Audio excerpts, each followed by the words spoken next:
Salut à tous, c'est Pank de la chaîne, bienvenue sur cette vidéo qui aujourd'hui va parler d'hypnosophie, d'hypnose sociale et de notre posture de surface projective. Je vous parle depuis quelques temps de cette idée-là, ça fait quelques temps, ça fait quelques années, de cette idée qu'en réalité, nous, on n'existe pas aux yeux des autres et qu'on ne reste qu'une surface projective.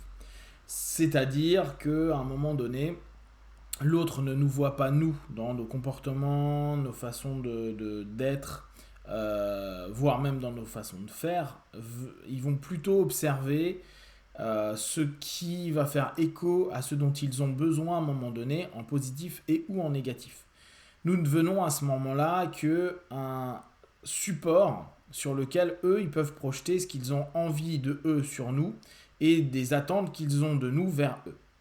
Dès lors, on rentre, si on jouait avec une sémantique hypnotique, dans une notion hallucinatoire, dans notre incapacité à voir et percevoir les personnes avec qui on est, on dialogue et peut-être parfois on vit.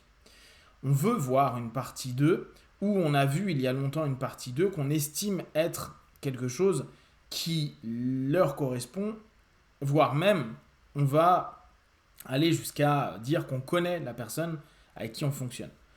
Euh, je dis bien on fonctionne parce que c'est pour moi une espèce de rouage avec laquelle on a créé un pattern commun, des patterns communs, et ça, que ce soit amical, familial, amoureux, social, professionnel, et on va dès lors exploiter l'autre par rapport à soi-même.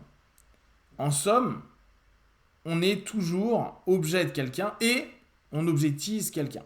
Je vous en avais déjà parlé il y a quelques vidéos, je pense que ça doit faire quelques mois, sur cette notion où on objectise assez facilement les autres. Et ça peut être mal pris parce que on estime que nous ne sommes pas simplement des objets, nous sommes des sujets. Dans le cadre de l'accompagnement thérapeutique, clairement, je vous invite à aider vos partenaires à reprendre leur place de sujet et surtout ne pas s'objectiver eux-mêmes de façon involontaire, à savoir que on peut très bien s'objectiver de façon complètement volontaire parce que on aime bien la posture, parce que ça nous permet de prendre de la distance, parce que ça nous permet de gagner de l'énergie, etc., etc.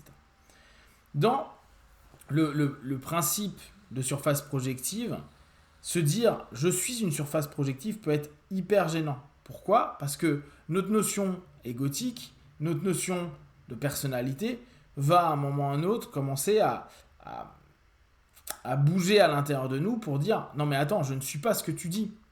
C'est là où parfois on va avoir des blessures d'injustice qui vont être assez importantes, à dire mais c'est dégueulasse que tu penses ça de moi, ou que tu aies cru que, ou que tu aies dit ça, alors que ce n'est pas vrai, moi je sais pas ce que j'ai fait, dit, pensé, partagé, etc., etc. Pour autant, les autres s'en tapent. La réalité pour eux est celle qu'ils sont aptes à voir dans leur transe hallucinatoire, dans leur transe projective. Je pense que le mot transe projective serait plus apte, plus adapté à ce moment-là et nous permettrait mieux de capter l'élément. Je projette à ce moment-là, qu'importe ce que toi tu peux dire, ce que j'ai perçu reste ma réalité et tu auras beau distordre ce que j'ai perçu, travail de suggestion, travail de réorientation, de recadrage, etc. Si moi, dans ma transe, je reste OK avec la suggestion que je me suis proposée, auto-hypnose, au travers de ce que j'avais envie de voir, orientation, et là on peut dire carrément objectif, tout ce qui pourra être fait par la surface projective, c'est-à-dire vous, ne servira à rien. Ça nous met, nous, surface projective, donc vous tous, chaque personne qui existe, dans des questionnements par rapport à ce qu'on étudie en dev perso, ce qu'on étudie dans la spiritualité. Quelle est ma part d'ego ? Alors, on va même arriver au mot quel est le respect qu'il peut y avoir sur moi si moi-même, je ne suis pas considéré en tant qu'entité, mais plutôt qu'en tant qu'objet, objet qui sert simplement à gérer la vie d'autrui, Mais n'oubliez pas, on n'est pas mieux qu'eux. Donc on fait la même chose en exploitant les autres. Le contact de cœur à cœur, le contact d'intimité, si on reprend Berne, le contact de proximité, le contact de vérité. Le mot il est complexe parce que est-ce qu'on arrivera à passer au-delà de la projection qu'on se fait des autres, je ne sais pas. Mais en tout cas, cette notion d'intimité, elle est ultra rare. Berne, lui, le disait au travers du fait qu'on passe par des jeux. Jung va dire on passe par des masques. Bref, en gros, on est des mythos. On est des menteurs. On raconte de la merde à longueur de temps. On ne voit que de la merde, que ce qu'on a envie de voir, donc en souhaitant que vous voulez voir de belles choses. Là, en l'occurrence, c'est pas de la merde. Et vous orientez les choses que par rapport à cette notion-là, à cette intention-là, cet objectif-là. Quand on a une véritable intention de découvrir l'autre, il faut que l'autre soit prêt à être découvert. Et c'est pas toujours le cas.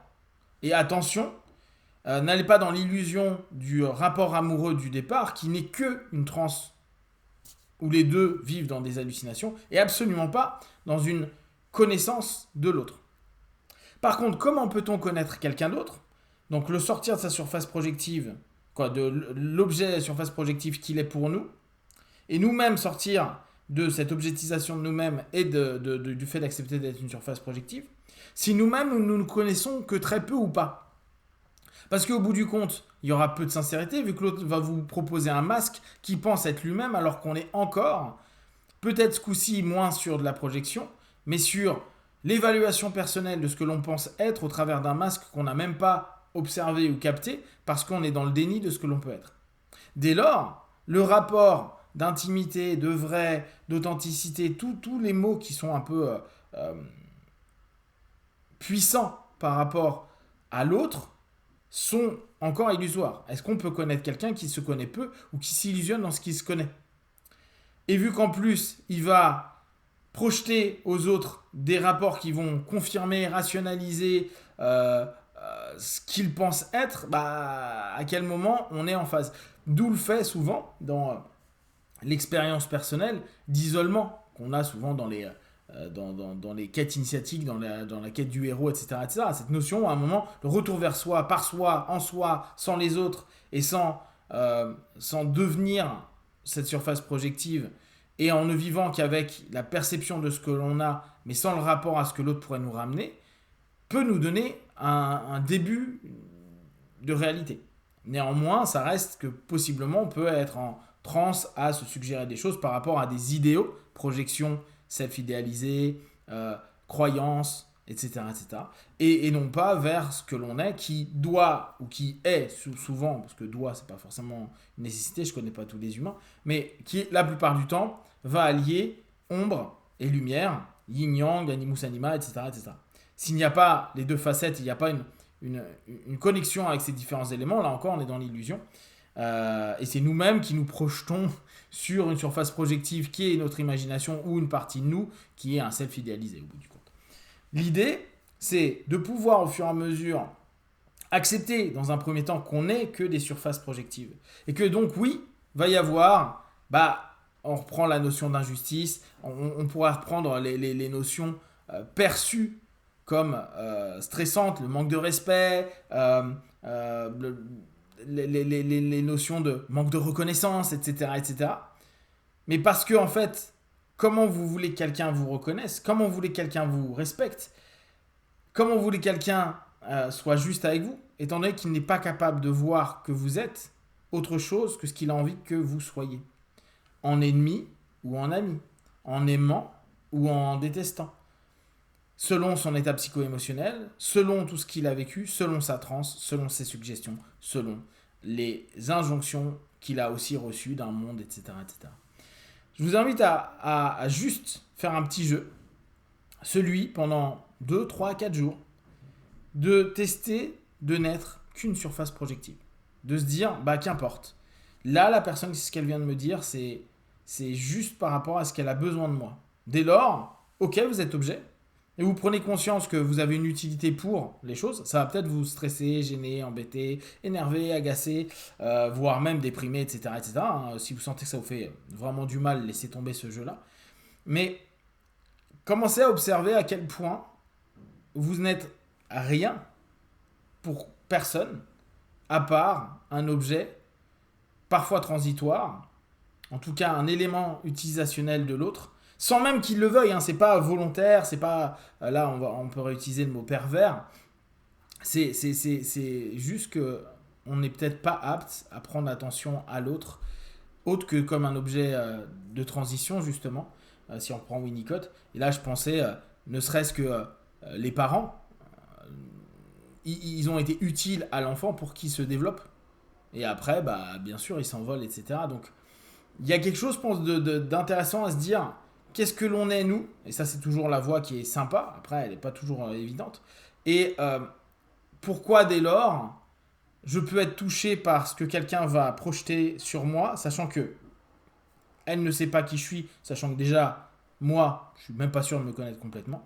Et dès lors, observez cette notion où vous n'êtes peut-être jamais révélé, vu, observé, et simplement l'idée de vous est vue, révélée. Et là, on pourrait se dire cette projection d'un self dans ce monde.